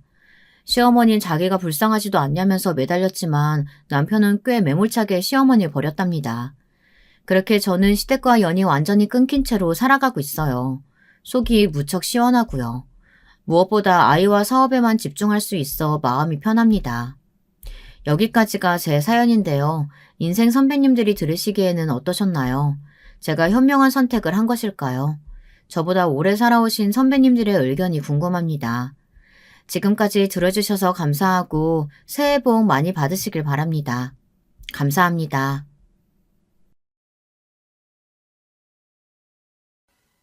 여러분, 2번째 사연 시작하기 전에 좋아요, 구독 꼭 눌러주실 거죠? 그럼 2번째 사연 바로 시작합니다. 나이가 들면 인생에 대해 묻어내진다는데 저는 도통 그러질 못하고 있습니다. 여기 계신 분들은 인생을 어떻게 생각하시나요? 살면 살수록 쉽던가요? 아니면 늘 힘든 일이 주제만 바뀌어가면서 오시던가요? 궁금한 마음을 갖고 아픈 제 이야기를 여기에 털어놓아 보려고 합니다. 저는 예전에 들었던 말 중 제일 싫어하는 말이 하나 있는데 바로 부모 복이 없으면 남편 복도 없고 자식 복도 없다는 말이에요. 세상에 무슨 그런 박복한 인생이 있나 싶기도 하고 아무튼 들었을 때 참 뉘앙스가 안 좋다고 생각했어요. 그런데 살다 보니 이런 말들은 다 뼈아픈 경험이랄까 어떤 대상자의 뼈와 피가 녹아있는 말일 수도 있겠다 싶더군요. 제 인생도 크게 다르지 않은 것 같아서 말이에요. 저는 이제 환갑을 바라보는 나이이고 결혼은 20살이 되자마자 했었어요. 당시에 그다지 하고 싶지도 않았지만 하도 집에서 막내인 저를 닥달하기에 어쩔 수 없이 했답니다. 특히 큰오빠의 주장이 아주 막강했거든요. 영순이 너는 얼른 시집이라도 가야 해. 우리 집이 나올 게 뭐가 있냐? 남자들 공부만 실컷 시키고 너까지 공장 순이하는 걸 오빤 못 본다. 엄마 아버지 말 무조건 다 들을 것 없어. 그냥 네가 여길 빨리 뜨려면 시집이라도 가는 수밖에 없다고. 이걸 잘못 들으면 저를 무시하는 말처럼 들릴 수도 있지만 당시의 주변 분위기를 보면 그렇게 이상한 얘기는 아니에요. 실제로 우리 부모님의 사이는 아주 묘했는데요. 생각하기도 싫지만 아버지에게는 첩이 한 명 있었답니다. 저는 한번 아줌마라고 불렀다가 아버지에게 얼마나 거세게 뺨을 얻어맞았는지 몰라요. 가끔 제가 직장에서 이런 얘기를 하면 제 또래나 혹 위의 동료분들은 아주 심하게 놀래요. 에그머니나? 아니 영순 씨는 이제 환갑 될까 말까 한 나이 아니야? 그런 일이 어디 70대인 우리 때나 흔했지. 그때도 그랬나? 하여간 세상 대단해. 그놈의 천문화 뭐가 그리 좋다고 오래 붙들고 있었는지 모르겠네. 그 말이 맞긴 맞는 것 같은데 제가 살던 곳은 지방이라서 그런지 몰라도 분위기가 그랬어요. 어릴 적 할머니나 고모들도 그런 걸 신경 쓰지 않는 분위기였고 엄마는 정말 너무 고생을 하셨더랬죠. 일단은 큰오빠가 열심히 알아온 선자리가 있었는데 그건 또 남자가 갑자기 안 하겠다며 도망가 버리고 저랑 나이 차이가 약간은 있는 한 남자분을 만나게 되었어요. 아버지는 기껏 밥 먹여 키워놨더니 시집 간다고 꿍얼거리셨지만 그나마 큰오빠가 고집을 세게 부리고 몰아붙인 덕에 결국 제 결혼은 성사되었답니다. 그렇게 만나게 된 제 남편은 우리 큰오빠랑 동갑이고 저랑 나이 차이가 8살 났어요. 그 당시에는 이게 뭐가 많은 거냐고 하겠지만 그래도 남편은 정말이지 아주 큰 어른처럼 느껴지더군요. 기존에 살고 있던 집을 떠나 조금 멀리 가게 되었는데 저는 당연히 집에 어른들이 있는 문화 안에서 살아왔잖아요. 그러니 시댁 식구들과 같이 사는 게 그리 이상하게 느껴지진 않았어요. 요즘이야 청년들이 많이 인식도 바뀌어서 그런 것들을 경계하지 저 때는 그냥 당연히들 그리 살았으니까요. 그런데 정말 이놈의 시댁 식구는 친정 식구들 못지않게 저를 못 살게 했어요. 한편으로 좀 슬펐던 것은 그렇게 되면 다들 친정을 그렇게 그리워한다는데 전 그렇지도 않은 거예요. 옆집에 미용실을 하는 영훈이 엄마가 있는데 저랑 유독 친했었거든요. 그때 그 엄마가 하는 말을 들어보면 그렇게 서글플 수가 없는 거예요. 어머, 자기는 친정엄마 안 보고 살아? 나는 곧 우리 친정엄마 오기로 했어. 내가 남편 때문에 고생하는데 미용실 하면서 돈 벌겠다고 허리도 다치고 하여간에 너무 고생하고 있잖아. 진짜 고심고심하다가 시어머니 겨우 나가시게 한 거야. 이걸로 남편한테도 얼마나 얻어맞았는지 몰라. 자기도 제대로 결심하고 자기가 나가든지 아니면 집을 얻어서 나가든지 해. 왜 그러고 사는 거야 대체? 그나마 이 엄마는 자기를 끔찍하게 생각하고 도와주려는 친정엄마라도 있으니 참 부럽더군요. 우리 친정엄마는 제 결혼 이후로 제가 21살에 아기를 낳을 때까지 조금도 관심이 없었어요. 그냥 어쩌다가 명절 때 만났을 때에도 그렇게 자기 인생에 애달픔과 한만 쏟아내는데 나는 자식한테 저러고 살지 말아야겠다는 생각만 들더군요. 하지만 저는 점점 친정과 시댁 사이에서 헷갈리기 시작했어요. 나에게 준 것 없이 낳기만 하고 조금도 정을 주지 않은 친정과 엄연히 남인데도 불구하고 일말의 예의도 없이 모질게 구박하는 시댁 말이에요. 남편은 그 집 막둥이였지만 어쩌다가 시부모님을 모시게 된 건지 그리고 그걸 또 당연하게 생각하더군요. 게다가 어쩜 그렇게 맨날 집에만 오면 무뚝뚝하게 밥만 먹고 자버리는지 모르겠더라고요. 그런 남편과의 사이에서 어찌어찌 딸 둘을 낳은 저도 참 용하다고 느껴져요. 그리고 딸을 낳은 것으로 인해 시어머니와 시동생, 시누이에게 얼마나 지독한 압박을 받았는지 모르겠어요. 가장 기억나는 건 남편도 뭣도 아닌 시어머니에게 얻어맞은 손자국일 거예요. 그날 제가 뭘 그리 잘못했는진 모르겠는데 아마 밥을 설리킨 것 가지고 그렇게 따귀를 맞았던 것 같아요. 야, 이 정신 나간 며느리야. 온 가족 먹을 밥을 이따위로 해? 다시 해. 다시 하라고. 그러면서 글쎄 통째로 밥을 바닥에 엎어버리셨어요.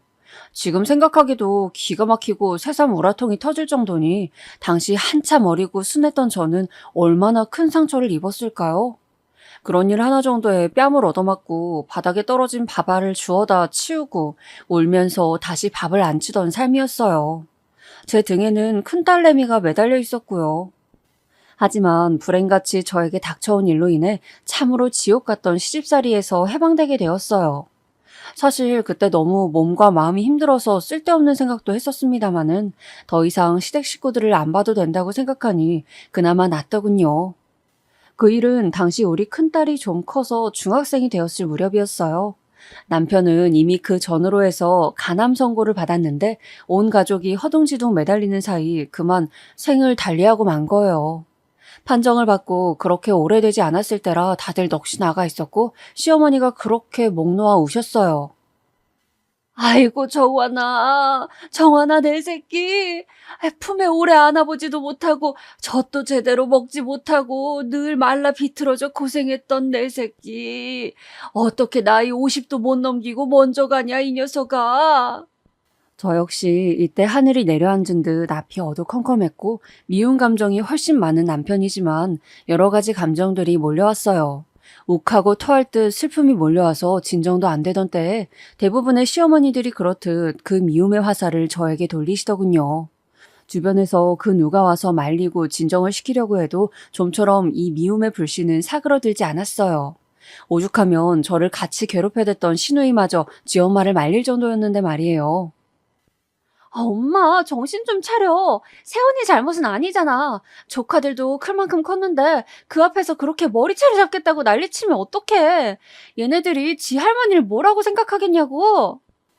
아닌 게 아니라 우리 시어머니는 본인 아들 장례 때 난데없이 제 머리채를 잡으셨어요. 우리 쪽 큰오빠가 대신 장례에 왔다가 얼마나 기겁을 했는지 몰라요. 하지만 우리 엄마는 그런 꼴을 봐놓고는 혀를 쯧쯧 차며 그마저도 제 탓을 하는 겁니다. 그러게 누가 저더러 그렇게 빨리 서방 얻으랬나? 얌전히 좀 버티고 일하다가 천천히 갈 것이지 내가 그렇게 말렸건만. 저는 남편의 장례를 통해 우리 시어머니뿐 아니라 친정엄마와도 완전히 손을 놓아버리게 되었어요. 차라리 남편이 부러울 지경이더군요. 남의 자식한테는 세상 못되고 악독한 시어머니일지언정 적어도 자기 자식한테는 저렇게 끔찍이 아껴주고 사랑해주는 엄마가 있었으니까요. 이윽고 35이란 나이에 과부가 되어버린 저는 모든 게 다 어리둥절하고 황당한 환경에 놓이게 되었어요. 큰오빠가 그나마 좀 도움을 주고 싶어 했으나 오빠도 가정이 있었고 올케 언니에게 폐를 끼치고 싶지도 않았거든요. 늦은 나이에 둘이 만나서 알콩달콩 겨우 살아가고 있는데 막내 여동생 문제로 신경 쓰게 하기는 싫었어요. 그리고 이때 아무리 물어 알아봐도 제가 좀처럼 발붙이고 버틸 만한 자리가 없는 거예요. 그 나이가 되도록 저는 뚜렷하게 일을 해본 것도 없고 돈벌이를 어떻게 하면 좋을지 모르겠더라고요. 그나마 이때 모아둔 돈 조금을 갖고 나오는 건 시댁에서 별 말이 없었어요. 하지만 저도 참 이때 이 돈만 관리를 잘했더라도 나중에 그렇게 삶이 궁핍하지 않았을 텐데 말이에요. 큰 돈은 아니지만 그래도 기술이라도 배워 일할 것을 대뜸 겁없이 일을 치게 된 거예요. 왜냐면 그때 큰애 친구 엄마가 저에게 한 가지 제안을 주셨는데 고지 들었다가 망하게 되었답니다. 유정이 엄마, 그러지 말고 여기 역 앞에 조그만 식당 하나 해봐. 그 누구더라? 미네네 알지? 거기 올케가 비슷한 식당을 했는데 아주 대박이 나서 잘 된대. 국수랑 김밥만 말아주면 되는 거고 그 정도야 엄마들 대충 다 하잖아.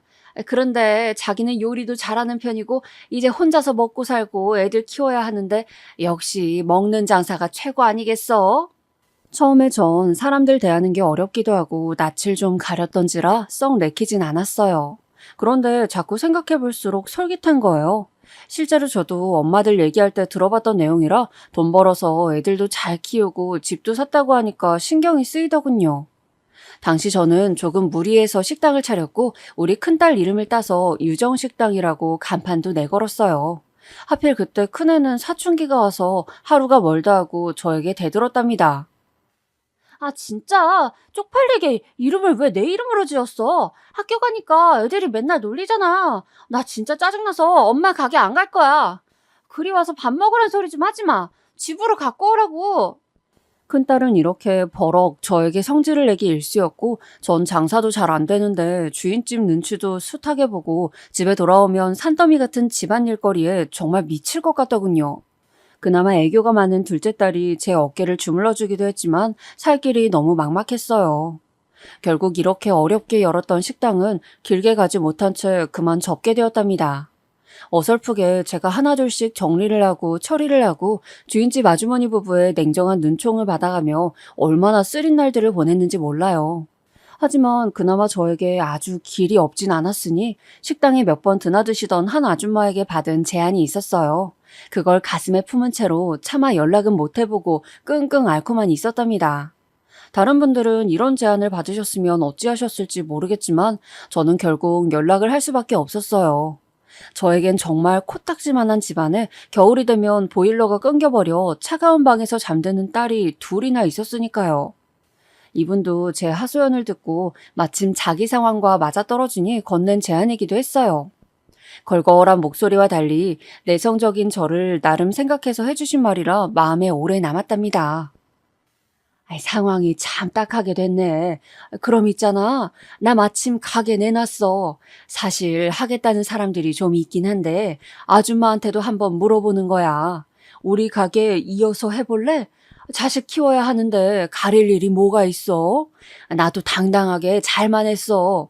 그렇게 해서 아들, 딸 결혼도 다 시켰고 말이야. 그런데 내가 이제 몸이 좀 안 좋아서 친정에 가야 해. 남편 없이 혼자 이만큼 일궈내느라 고생을 많이 했거든. 여러모로 저랑 사정이 참 비슷했고 그래서 더 끌렸던 것 같아요. 결국 어렵게 고민을 하다가 딱히 어디에 크게 의논은 하지 않은 상태로 이 일을 수락하게 되었답니다. 이후로 조금 반감을 가지시는 분들이 아마 있을 것 같은데 그래도 사실대로 말하자면 저는 단란주점을 운영하게 된 거예요. 고민이 무척 많았긴 했지만 당장 이래저래 돈벌이가 쉽지 않았고 큰애며 작은애며 키우면서 일하기엔 마땅한 일들이 없었어요. 집주인마저 툭하면 그만 집 비워달라는 말이 많았고 친정이건 시댁이건 어디건 기댈 수 있는 곳은 없었으니까요. 그렇다 보니 오롯이 홀로 일어서야 했고 초반에는 그래도 기존 사장 아줌마가 얼마간 제 곁에 머무르면서 일 처리를 알려주시기까지 했어요. 그러다 보니 어느 정도 하고 접어야겠다고 맘먹었던 일을 저도 모르게 꽤 오래 이어가게 되더군요. 물론 안 그래도 사춘기였고 김밥집 할 때도 반발이 컸던 큰딸은 절 가만두지 않더군요. 아주 어마어마한 원망의 소리를 늘어놓았어요. 엄마, 우리가 거지야? 거지냐고? 아니, 거지라도 그렇게 사는 거 창피한 건 알겠다. 나 이제 어디 가서 엄마 어디서 뭐 하고 다니는지 말도 못해. 미네네 엄마나 정민이네 엄마한테는 뭐라고 해? 그 엄마들 우리 가게 싹 망한 거 다 알고 있는데 엄마 어디 가서 일한다고 말하면 되는 거야? 진짜 너무 쪽팔리고 죽고 싶어 정말. 왜 그딴 걸 하는 거야?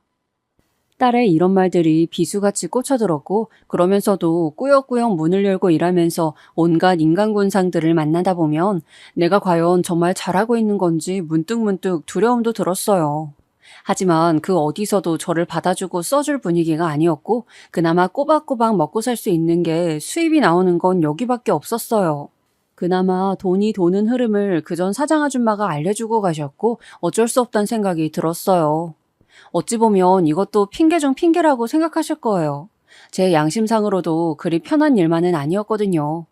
시댁 식구들이 그렇게 원수 같았다고 해도 남편이 싫고 아무리 정이 없었다고 한들 홀로 달랑 사회에 나와서 맡은 일이 이런 일들이란 건 참 저를 괴롭게 했어요. 특히 그중 잠깐 만났던 김씨라는 성을 가진 언니가 있는데 그 언니와의 만남은 더더욱 제 속을 긁게 되었답니다. 영순 씨는 그래도 어찌어찌 돈은 있었나 봐. 남편 일찍 보내고 중간에 했던 식당도 망하고 했다면서. 그런데도 이런 거 받아서 이어갈 돈도 있고 말이야. 그럼 나름 부자 아닌가? 그렇게 말을 하긴 했으나 사실상 전 아시다시피 돈이 없었어요. 제 사정을 딱하게 생각했던 여기 사장 아주머니 때문에 그나마 좀 헐값을 받아서 하게 된 것이었거든요. 이런 걸 다 말하기엔 좀 그래서 자세히 얘기를 안 했는데 중간중간 정말 저를 살뜰히 챙겨주더군요. 이래봬도 우리 친정엄마가 고들빼기랑 열무김치를 진짜 잘 담궈. 내가 챙겨왔으니 갖고 가서 딸들 먹여. 알았지? 이런 배려를 받아본 게 정말 얼마만이었던지 괜히 눈물이 나더군요. 이상한 손님들부터 시작해서 억센 직원들, 혼자 된 저를 알고 기분 나쁜 추파를 던지던 인간들까지 정말 머릿속이 엄청 시끄러울 때였어요. 큰딸도 제 말을 진짜 속 터지게 안 듣던 때라 힘들었는데요. 누군가 마치 친정 식구 마냥 챙겨주면 마음이 좀 동하더라고요. 하지만 저도 참 힘든 일 겪으면서 많이 약해졌던 걸까요? 사회에서 만난 사람을 제 입으로 말하기도 좀 그렇지만 단란주점에서 만난 사람을 뭘 그리 믿었던 건지 모르겠어요. 그나마 마음을 좀 열고 지내던 중에 저한테 갑자기 이 언니가 이상한 얘기를 꺼내는 거예요. 자기야, 우리 엄마가 이번에 좀 아파. 그래서 그런데 나 얼마 좀 돈 땡겨주면 안 될까? 내가 꼭 갚을게. 이렇게 바쁘게 살고 있는데도 병원비 내고 하다 보니 돈이 늘 안 모이고 새더라고. 우리 엄마가 늙으면 죽어야 된다고 울기만 하는데 솔직히 너무 속상해. 자기가 이번에만 좀 빌려줄 수 없어? 전 엄마와의 정이 그닥 깊지 않았지만 막상 우리 엄마랑 저런 일들이 있다면 어떻게 해야 될지 좀 생각을 해보게 되었어요. 잘 이입이 안 되는 거로 저와 우리 딸들의 관계를 생각해보니 마음이 썩 좋진 않더라고요. 저도 그달 치열하게 살아가고 있었지만 어쩔 수 없다 싶었고 큰맘 먹고 200만 원을 내밀게 되었답니다. 그런데 그때 돌아오는 그 언니의 반응은 정말 소름이 돋을 정도로 무서웠어요. 아유, 200만 원? 이게 다는 아니지? 내가 꼭 얼마라고 액수를 말해야 하나? 대충 눈치로 알아듣고 한 장 줄 줄 알았더니 설명이 필요했나 보네. 자기는 좀 여유가 있잖아. 못해도 1,000만 원은 좀 땡겨줬으면 해. 꼭 이렇게 내 입으로 말하게 해서 사람을 민망하게 한다, 자기. 듣고 얼마나 놀랐는지 몰라요. 정말이지 눈이 튀어나올 정도로 놀랐던 게 대체 1,000만 원은 무슨 1,000만 원이라는 건지 어이가 없더라고요. 언니, 저한테 그만한 돈은 없어요. 정말 어려운 상태로 빚도 많이 졌고, 여기 원래 주인이었던 사장님이 제 사정 많이 봐주고 넘기신 거예요. 빚 갚을 것도 많고, 이것도 저한텐 큰 돈이에요. 이렇게 말을 하면서도 언니의 표정을 힐끗힐끗 살폈는데, 점점 무섭고 싸늘한 얼굴로 변하더라고요. 사정 딱한 건 딱한 거고, 나보다 딱한 건 아니잖아. 자기 그 정도 능력밖에 안 돼? 그러면서 어떻게 이거 꾸려간다는 거야? 별 인간들이 다 있는데 말이야. 그렇게 자꾸 내숭 떨지 말고 나 진짜 한 달 안에 갚는다니까? 나 봐서 딱 1,000만 원만 해주라. 진짜 빨리 원상복구 해줄 자신 있어. 그 말을 하는데 점점 거리를 좁혀오면서 제 얼굴을 또렷하게 바라보는 거예요. 이때 어찌나 숨도 잘 안 쉬어지고 겁이 나던지 어깨가 막 떨렸어요. 하지만 순간적으로 집에 있는 애들을 생각하니 정신을 번쩍 차리게 되더군요. 한사코 거절하고 무마를 시켜서 없던 일로 하긴 했지만 그 끄트머리쯤 이 언니가 저에게 모질게 집어던진 말, 그리고 가방을 메고 사라지며 했던 그 욕 같은 말이 저를 무척 아프게 했어요. 야, 어디서 고고한 척이야? 너 같은 애들이 더 질 나쁘고 더 추한 거 아냐? 차라리 나는 대놓고 그냥 지저분한 곳에서 구르기나 하지. 너는 뭘 아닌 척, 지 혼자 세상 고민 다 짊어지는 척, 어쩔 수 없이 하는 양 내숭을 떨고 난리냐고. 난 너 같은 것들 보면 아주 역겹고 토할 것 같아. 솔직한 말이지. 이딴 거 하나 갖고 굴리면서 자식 새끼들한테 얼마나 존경받는 엄마가 된다고 그렇게 핏똥을 싸며 죽을 상을 하고 있냐? 난 너 같은 애가 제일 멍청하다니까? 오늘로 난 여기 끝이야. 안 올 테니까 그리 알아. 이렇게 모진 말들을 저에게 침뱉듯이 툭툭 던지고 사라진 그 언니. 잠깐이나마 제가 세상 물정을 모른답시고 마음을 주고 기대었던 모습들이 떠올라 너무나 멍해지더군요. 그런데도 여기저기서 일하는 사람들은 저에게 둘 사이에 뭔 일이 있었던 거냐며 재미있어하고, 그냥 워낙에 일터 자리 자체가 지저분해서 더 그런지 모르겠어요. 하루하루 사건 사고를 안고서는 정말 시한폭탄이 터질까봐 늘 두려워하는 마음으로 꾸역꾸역 그렇게 수년간을 일했어요. 여전히 큰딸은 저를 사람 취급 안 하듯 대했고, 그러면서도 어쩜 그렇게 돈은 또 꼬박꼬박 받아갔는지 몰라요.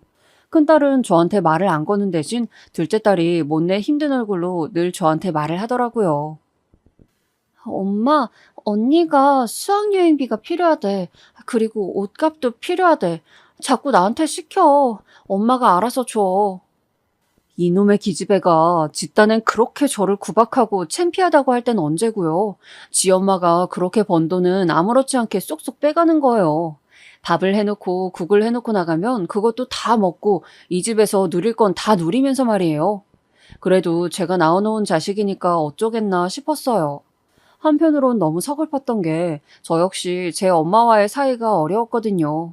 그런데 제 아래에 있는 딸과도 사이가 이 모양이니 대체 어디서부터 뭐가 잘못된 건지 모르겠는 거예요. 그런 와중에 유일하게 저를 힘이 나게 했던 사실이 하나 있었으니 저와 거의 내외하면서 모른 척하며 지냈던 딸이 어마어마한 소식을 하나 가져다 준 거예요.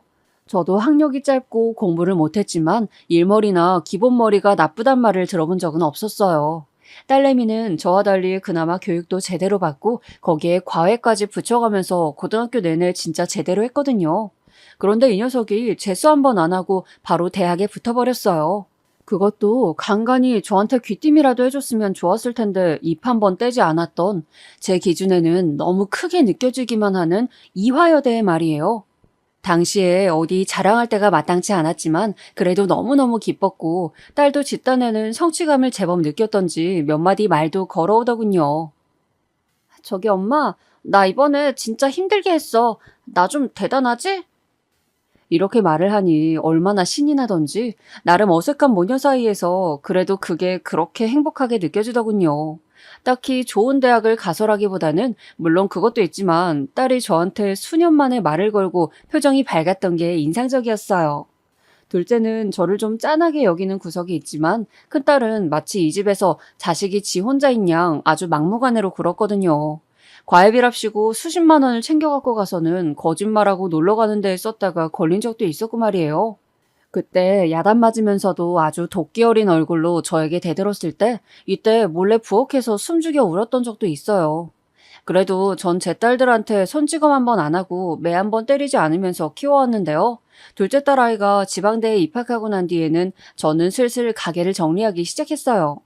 애들 둘 대학 들어가는 걸 봤으니 전 할 만큼 한 것 같았거든요. 그래서 이 부분을 둘째 딸에게 말을 했더니 이게 큰 딸에게 들어갔던 모양이에요. 얘가 웬일로 저한테 오더니 얘기 좀 하자고 하더군요. 엄마, 그거 접겠다고? 갑자기 왜? 아니, 엄마는 왜 맨날 하는 일마다 다 그래? 내가 그렇게 하지 말라고 난리를 칠 때는 꾸역꾸역하고 지금은 나나 쟤나 한창 등록금이랑 돈 들어갈 때가 많단 말이야. 그리고 나 유학 생각도 하고 있어. 엄마 돈 안 벌면 난 지금 어떡해? 공부 같은 거 다 때려치고 알바하라고? 이 말을 들으니까 갑자기 불끈하고 화가 막 솟아오르는 거예요. 유정이 너 말 잘했다. 그렇게 돈이 궁하면 네가 벌어다 쓰던지 해. 엄마 돈 갖다가 막 쓸 땐 언제고 그러면서도 엄마 하는 일 창피하다고 도망 다니던 게 너 아니냐? 엄마가 너 때문에 얼마나 마음고생하고 서러웠는지 알아? 엄마가 밖에서 돈을 어떻게 벌어서 쓰고 모으는지 네가 보기나 했어? 하지만 딸은 완전히 저와 벽을 친 상태로 커서 그런지 생각이 아주 소나무 마냥 굳어져서는 조금도 타협할 생각을 안 하더군요. 어쩜 저렇게 뻔뻔한 걸까요? 그건 그때고, 그땐 사춘기였잖아. 엄마가 우리한테 조금도 묻지 않고 갑자기 일 시작했는데 어떡해? 집에 돈 나올 구멍 없다고 맨날 집에서 한탄하고 울었던 거 잊었어? 그렇게 지질이 궁상 떨다가 갑자기 저런 이상한 가게 하겠다고 엄마가 결정한 거 아니야. 하필 학교 다니고 제일 예민한 때 엄마가 그딴 거 시작하느라 나 학교에도 소문 다 났던 거 엄만 모르지? 마지막 이야기는 저도 몰랐던 부분인데 딸한테 들으니까 좀 움찔하더라고요. 거기서는 더 말을 잇지 못했는데 딸이 하는 얘기를 쭉 듣다 보니 충격적인 내용들이 나오게 되었어요. 엄마는 내 친구 엄마들 믿고 이런저런 얘기들 했나 본데 그 아줌마들 얼마나 이상하고 못된 아줌마들인지 알아? 엄마랑 자식 간에 숨길 얘기가 뭐가 있냐고. 그 엄마들이 다 집에 가서 지 딸들한테 하고 얘네는 그걸 들으니 나만 보면 자꾸 생각이 나는 거야. 내가 얼마나 학교에서 인간 이하 취급을 받았는지 엄만 모르지? 이 말을 듣고 난 뒤 머릿속에서는 무슨 파노라마 필름처럼 촤라락 사람들의 얼굴이 지나가더군요. 믿고 얘기하고 믿고 돈을 빌려주었던 사람들이 결국은 다 자기 입속을 챙기고 있었어요. 그 얼마간의 기간 동안 저는 딸을 안 입곱게 보았지만 제가 모르는 사이 이런 굴레를 짊어지고 있었다고 생각하니 말이 안 나오더군요. 딸에게 너무 미안하고 죄책감이 앞서 할 말이 없었어요. 무릎 꿇고 사죄하라면 사죄도 할 판이었는데 순간 정신이 번쩍 들더라고요. 그래서 이제 주점을 그만하란 얘기가 나와야 정상인데 딸의 말은 그게 아니잖아요. 그런데 왜? 엄마는 이걸 하루빨리 정리하고 싶은데 네 말은 그게 아닌 것 같은데? 그때는 힘들었지만 지금은 계속 하란 얘기인 거야? 그러자 딸은 마구 짜증을 내면서 불같이 화를 내더라고요. 왜 얘기가 이상한 방향으로 가는 걸까요? 누가 엄마 보고 그러래? 암튼 그때 그렇게 개같이 벌어올 땐 언제고 이제 와서 우리가 겨우 적응하고 받아들이려고 하니까 갑자기 접냐는 거야. 그럼 우리 먹고 사는 것부터 해서 공부는 어떻게 하는데? 엄마 그 형편에 이렇게 아무것도 없는 집에서 내가 이대까지 갔잖아. 그럼 엄마도 기왕 우물 판 거 끝까지 파서 우리 지원해줄 생각을 해야지. 왜 의논도 안 해보고 덜컥 접겠다고 하냐고. 그럼 그 돈을 이제 누가 대는데? 여기까지 듣고 나니 저는 제가 외려 더 묻고 싶었어요. 앞으로 우리 세 가족이 살아갈 돈을 이제 누가 대야 하는 거냐고 말이에요. 큰딸은 이미 이때 대학교 3학년이었고 둘째는 1학년이 되었어요. 전 딱 한 해만 학비를 내줄 생각이었고 수입이 좀 적더라도 이제 이 지긋지긋하고 무서운 주점 일은 접고 싶었거든요. 그런 저에게 큰딸은 악을 쓰면서 이걸 더 유지하고 돈을 더 벌어오라는 얘기 아닌가요? 엄마는 진짜 왜 이렇게 말귀를 못 알아들어? 누가 엄마 보고 더 일하라고 했냐고? 이렇게 되니 저는 진짜 정신이 이상해질 것 같은 거예요. 어디서 많이 봤던 상황이 아닌가 싶어 생각해보니 한창 제가 어릴 때 우리 집이 혼란하게 돌아갈 때 같더군요. 도대체가 큰딸은 머리가 좋은 건 알겠는데 왜 이렇게 못되고 악한 쪽으로 머리가 좋아진 건지 모르겠어요. 계속 말을 이상하게 유도해가면서 자기가 얻고 싶은 건 얻고 싫은 소리는 듣기 싫어하는 게 너무 눈에 뻔하게 보이는 거예요. 결국 고민하던 차에 저는 이런 지하에 거절하게 되었어요. 네가 뭐라고 하던 뭐 얼마나 그렇게 대단한 멋진 말을 써가면서 엄마를 설득하려고 해도 소용없어. 엄마는 하고 싶어서 그런 일 한 줄 알아? 니네 돈 갖다 주고 먹이고 키우고 공부시키면서 정말 못 당할 꼴 당하면서 살았어. 이런 얘기 좀 그렇지만 엄마가 일할 때 니네가 와서 한 번이라도 와서 봤다면 절대 그런 소린 못 할 거야. 돈 맛은 알겠는데 엄마는 창피하고 뭐 그런 거야? 필요하면 네가 벌어서 써. 이렇게 마땅히 할 말을 했음에도 불구하고 큰딸은 더 어거지를 쓰면서 박박 대들고 난리도 아니더군요. 어쩌다가 내가 애를 이렇게 괴물로 키운 건가 제 스스로 가슴을 치며 후회하는 수밖에 없었어요. 그러니 더더욱 이놈의 가게는 더 진저리가 나기 싫어지고 정이 떨어지면서 하루빨리 접게 되었어요. 그리고 딱히 할 일이 없어서 식당 주방으로 들어가서 일을 하게 되었답니다. 한 달 벌어서 한 달 먹고 살아야 할 형편까진 아니었지만 그래도 저는 두 번 다시 그쪽 근처에 가기도 싫었어요. 좀 평범하고 억센 사람들이 덜한 일반적인 곳에서 사람들과 부대끼며 있고 싶더군요. 여기는 갈비집이었는데 약간 서울 외곽에 있는 곳이라 건물이 아주 크고 3층짜리 식당이었어요. 아주 분주한 주방이었지만 나름 체계가 있다 보니 그 안에서 일하는 게 그리 힘들진 않더라고요. 여기서 숙식도 제공되고 하다 보니 크게 불편함이 없었어요. 먹는 것도 지들이 알아서 챙겨 먹겠다 싶었던 건 엄연히 저는 쭉 이어서 생활비를 보내주고 있었으니까요. 그런데 이때 저는 또 큰딸로부터 어이없는 연락을 받게 되었고 일하던 중에 전화로 싸우느라 결국 밖에 나가서 한참을 돌아다녔지 뭡니까? 독립한다고? 근데 그걸 갖다 나보고 어쩌라는 거야? 왜 그 돈을 엄마한테 달라는 거냐고?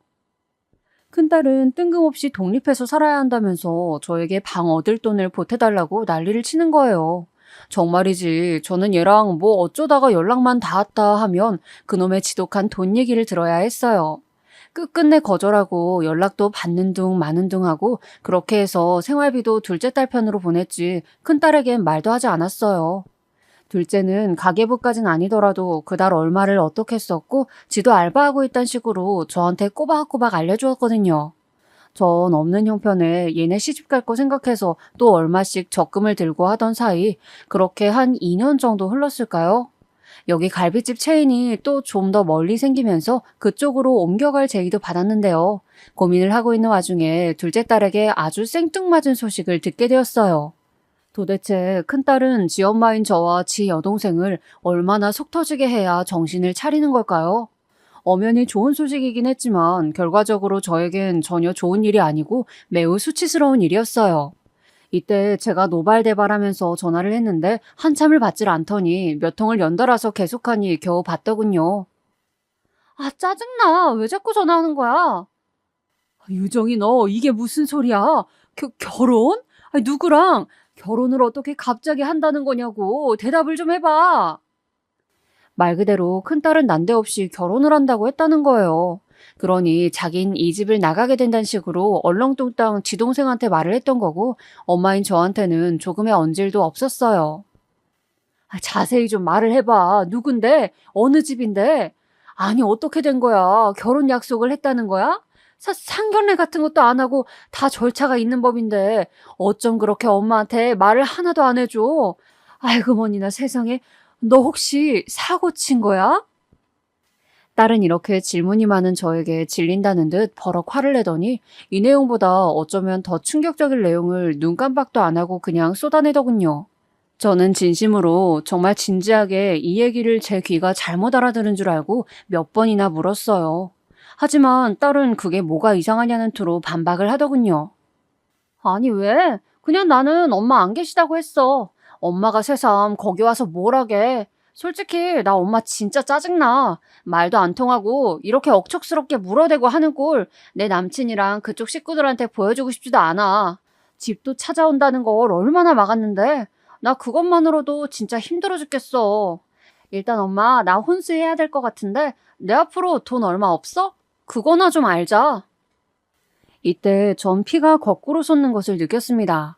딸을 붙잡고 아무리 닥달을 해봐도 얘는 세상 천지에 멀쩡히 살아있는 지 엄마를 갖다가 죽은 사람을 만들어놨더군요. 뭐라고 말을 해서 덮은 건진 모르겠지만 결론은 엄마가 없다고 한 거예요.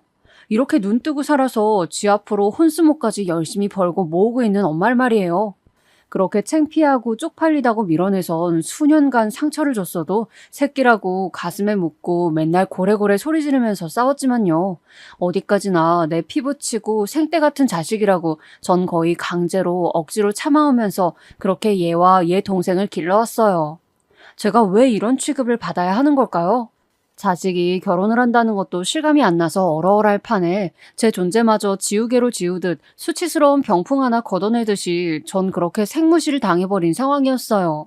둘째 딸도 이건 아니다 싶었는지 제 언니에게 대들고 있었고 전 정말 너무너무 아찔하고 이때부터 심한 우울증을 앓게 되었어요. 인생에 어떤 일이 있어도 어떻게든 버티고 입술에 피가 나도록 깨물며 참아왔는데 모든 인내의 본질이었던 자식에게 이런 꼴을 당하고 나니 살 소망이 없는 거예요. 큰딸은 제가 그러건 말건 간에 관심이 없고 자기 혼수 비용으로 과연 제가 몇 천이나 줄 수 있을지가 가장 큰 관심거리였나 봐요. 제가 우울감에서 헤어나오지 못해 며칠을 출근도 못하고 있는데 딸은 또다시 닥달하듯 문자를 보내왔어요. 엄마, 이거 내 계좌야. 난 이것저것 자격증 따고 공부하고 엄마 없이 뭐 하다 보니까 돈 많이 못 모았어. 그래도 나 어느 정도는 해가야 될 것 같아. 예비 시댁이 경제적으로 괜찮은 집이라 나름 혼수도 깐깐하게 보실 것 같거든. 엄마가 알아서 보내줘. 이걸 보고 나니 이처럼 저에게 당연하듯 청구서를 보내는 딸이 정말 진절이 나게 미워지더라고요. 무시했더니 연달아 돈 보내달라는 문자를 4~5개씩 보내는데 전 분노와 우울감, 모멸감, 수치심에 잠을 이룰 수가 없었어요. 내가 뭐 대단하게 가족의 어떤 걸 바라고 결혼한 것도 아니고 훌륭한 엄마라서 자식들을 제대로 먹이고 입히겠다며 살아온 것도 아니에요. 제가 뭘 그렇게 욕심을 내고 큰 잘못을 지었다고 딸 자식한테 이런 현금 지급기 같은 취급을 받아야 하는 건가요? 돈 안 나오고 고장난 현금 지급기를 발로 걷어차는 마냥 딸은 제가 대답을 안 하고 돈을 안 뱉어낸다면서 마구 문자로 폭언을 보냈어요. 제가 숙식 제공되는 곳에 가서 일할 때 연락도 안 터내가 매일같이 전화를 수통씩 걸어오는 거예요. 이쯤 되니 정말 둘 중 하나는 미치던지 죽던지 할 노릇인 거예요. 저도 이때 딸에게 정말이지 완전히 질려버려서 새삼스레 뭐 버릇을 고쳐놓고 자시고 할 생각도 없이 아주 큰 결심을 하게 되었어요. 네가 그렇게 네 생명줄만 생각한다면 나도 내 살 길과 내 자신을 찾겠다는 의지로 말입니다. 이때 둘째 딸을 시켜 큰애가 만난다는 남자의 번호를 알아오게 했어요. 둘째 딸은 좀 불안해했고 그 예감이 맞다는 걸 얼마 뒤에 알았겠죠. 근데 엄마, 그 오빠 연락처는 왜 물어본 거야? 엄마 마음은 아는데 나도 언니가 진짜 제정신이 아닌 것 같고 정말 못됐다는 생각은 들거든. 근데 엄마 괜히 만났다가 또 언니가 사고치면 어쩌려고 그래. 괜히 일 크게 만들지 마. 그냥 언니랑 인연 끊어버려. 돈도 주지 말고, 어? 하지만 전 이런 말들이 하나도 귀에 들어오지 않더라고요. 그냥 무작정 딸애가 만난다는 청년에게 연락을 했는데 이 청년은 정말이지 너무 당황스러워하는 거예요. 네? 저기 누구시라고요? 유정이 어머님이요? 저 어떻게 이런 일이... 아니 잠깐만요. 제가 들은 얘기는 이게 아닌데 정말 어머님 맞으세요? 이때 전 전화기를 잠깐 바닥에 내려놓고 얼마나 절망적인 기분으로 꺽꺽거리며 숨을 참아가며 울었는지 모릅니다. 혹시나 했는데 정말 비통하게도 역시나였던 거예요.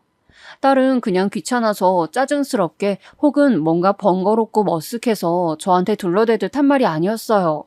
이 청년의 반응을 보니 정말로 자기가 결혼을 결심한 애인에게 지 엄마는 죽고 없단 식으로 말을 한 거예요.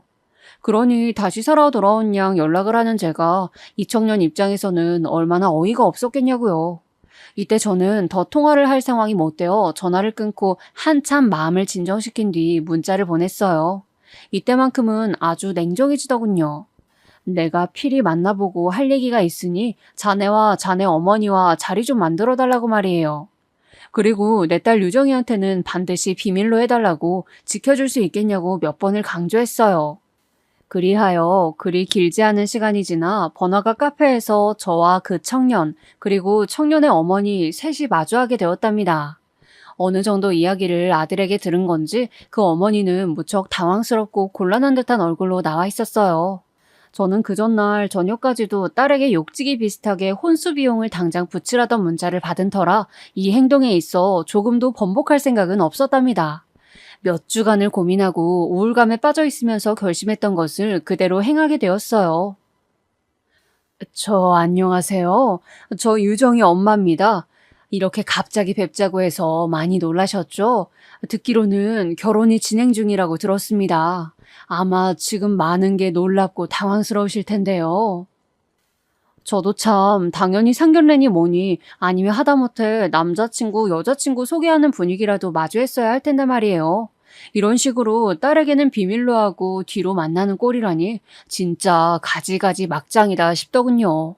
중반쯤 돼서부터는 딸과 나의 관계가 진짜 일반 부모 자식이 맞는 건지 부모 자식이라면 다 참아야 되는 건지 스스로도 헷갈리고 우라통이 치밀기 시작했습니다. 하지만 일은 이미 저질러졌고 물은 엎어져 버렸답니다. 제 딸은 글쎄요. 저는 딸을 위해서 열심히 살아왔는데 제가 알기로 딸이 참 서운한 일을 저질렀더군요. 여기 이 청년 그리고 어머니 되시는 분께도 말이에요. 우리 딸이 자기는 엄마가 없다고 했다더라고 들었어요. 저에게도 그리 말하더군요. 그간 지 엄마가 살아온 인생사가 너무 창피해서 그런다나요? 제 말을 듣는 내내 청년의 어머니는 딱히 말을 하진 않았지만 많은 감정들로 울렁이는 듯한 표정이었어요. 듣던 대로 고급스러운 옷을 입고 있었고 적어도 둘째 딸의 말로는 꽤 우리 딸을 마음에 들어 한다고 했었거든요. 그래서인지 저도 모르게 위축된 느낌이 들고 대단히 나쁜 짓을 하고 있다는 생각도 들었어요. 사실 엄마로서의 입지를 완전히 무시당하고 꺾여버린 것에 대한 상처가 가장 컸지만 아주 작게 정말 일말의 양심을 갖고 지켜볼 때 내 딸은 아직 누군가와 가정을 이루기에 마땅한 애는 아니라고 느꼈어요. 살아있는 부모마저 지 환경이나 꿈을 이루는데 도움이 안 된다 싶어 지워버리는 애인데 이런 애를 어디다 내보내서 잘 살게 만들 수 있겠냐고요. 정말 딸을 위해서 그러고 싶은 마음도 조금 있었고 크게 상처받고 무시를 당해버린 수치심과 분노로 움직인 것도 있었어요. 하여간 저는 그런 복잡한 감정을 안고 제가 겪어온 인생살이를 다 말하진 않았지만 대강은 표현을 했어요. 딸에게는 제가 꽤 창피하고 내놓기 힘든 부모였나 봐요. 하지만 참 저에게도 여러모로 버거운 딸이에요. 그런 딸 자식을 어디 쉽게 이렇게 준비되어 있는 가정에 며느리로 보내는 게 맞는지 고민이 되네요. 이렇게 말을 제대로 맺는 둥 마는 둥 흐지부지하게 끝을 내게 되었는데요. 너무 속상하고 가슴이 아팠던 건 그분들이 너무 좋은 분들이었다는 거예요. 그래서 더더욱 우리 딸과의 인연을 그 정도로 끝내게 한 것이 잘 되었다는 생각이 들기도 하고 왜 나는 이런 가정을 이뤄내지 못했을까 한이 되기도 하더군요. 아유, 저기 유정 씨 어머니 사정은 잘 알겠습니다. 애들 일이긴 한데 저도 그래서 많이 나서지는 않으려고 했어요. 참 착하고 좋은 아가씨라고 생각하고 우리 성은이랑 좋은 인연이 되었으면 좋겠다고 여겼답니다. 그런데 아무튼 부모 자식 간에 풀어야 할 사정이 있으신 것 같은데 어머니 말씀대로 그런 것들이 먼저 해결이 되어야 어엿하게 유정 씨도 가정을 이룰 수 있겠어요. 시간이 많이 필요할 것 같네요. 마음이 편치 않으셨을 텐데 저희 입장을 많이 생각해 주셨네요. 감사합니다. 이런 말씀을 하시면서 자리에서 일어나게 되었는데 돌아오는 길에 제 마음은 후련감도 없고 그냥 먹먹함만 그렇게 채한 듯 맴돌더군요. 엄청 울면서 지하철 안에서나 버스 안에서 다들 쳐다보는데도 주체를 못하고 오열을 하며 집으로 돌아왔어요. 엉망진창 지 자신밖에 모르고 더 엇나갈 수 있는 딸을 제지하는 것이 왜 이렇게 늦었나 싶은 자괴감도 들었고 그냥 모든 부분에서 너무 다 후회스럽고 개탄스럽더군요. 이후로 딸과의 관계는 두 번 말해서 뭐 할 필요가 있나 싶지만 딸은 정말 너 죽고 나 죽잔식으로 저에게 달려드는데 마치 한 마리의 짐승 같더군요. 당연히 그 집과의 혼사는 없던 일이 되었고 거기서도 사정을 다 듣고 난 이후에 이래저래 달래듯 거절을 했나 봐요. 딸로서는 꽤 나름의 야망을 갖고 그 집과의 결혼을 꿈꿔왔던 것 같은데 여지껏 그렇게 물주로만 여겼던 지엄마한테 이런 꼴을 당하니 참을 수가 없었나 봐요. 그 모습을 보며 더더욱 희미하게 확신이 들 수밖에 없었어요. 그나마 내가 잘한 것은 엄한 집에 결혼시켜 딸 인생을 더 망치진 않았다는 것을 말이에요. 이렇게 여기까지 사연을 써오며 느낀 것은 어찌 보면 저는 어디서부터 잘못된 건지 알고 있었지만 묘하게 인정하기 싫었던 게 아닌가 싶습니다. 망나니처럼 인성은 엉망이 된 딸을 탓하기 이전에 그 손가락은 저에게 훨씬 많이 향해 있었음을 말이에요. 왜 상처나 여러 가지 부분에서 자기 자신을 돌아보고 그걸 품기가 이렇게나 버겁고 힘든 일인 걸까요? 여전히 저를 가여워하는 둘째 딸과 함께 살기 시작한 지 얼마 안 되었지만 큰딸과의 상처는 지금 당장이라도 가슴 어딘가를 누르면 저릿할 정도로 크게 아픔을 남긴 것 같아요. 마음으로 입은 상처가 어쩜 이리도 몸에 실제로 남긴 것 마냥 아픈 것일까요? 죽을 때까지 엄마와 다시는 보지 않겠다는 딸의 말로 남겨진 이 상처 자국은 시간과 함께 알아서 느슨해지길 기다리는 수밖에 없을 것 같습니다.